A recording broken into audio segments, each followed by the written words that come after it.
Kur jeta të bëhet e vështirë dhe dunjaja të mban të heshtur, mos haro.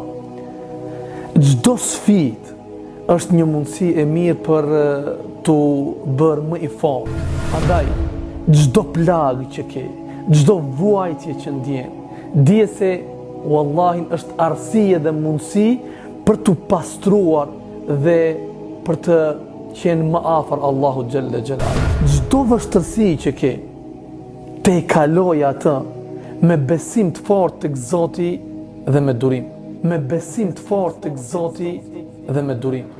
Sepse çdo sakrificë dhe çdo moment i vështirë është një mundësi shumë e mirë për të pastruar dhe për të arritur edhe më shumë forcën tënde shpirtërore. Prandaj, beso se pas çdo vështirësie, çfarëdo që të jetë ajo, sado e rëndë të jetë ajo, lehtësimi ka për të ardhur. Nga se nata, sado e gjatë të jetë, sado e terët të jetë, mëngjezi ka për të ardhur dhe drita përsëri ka për të dalur.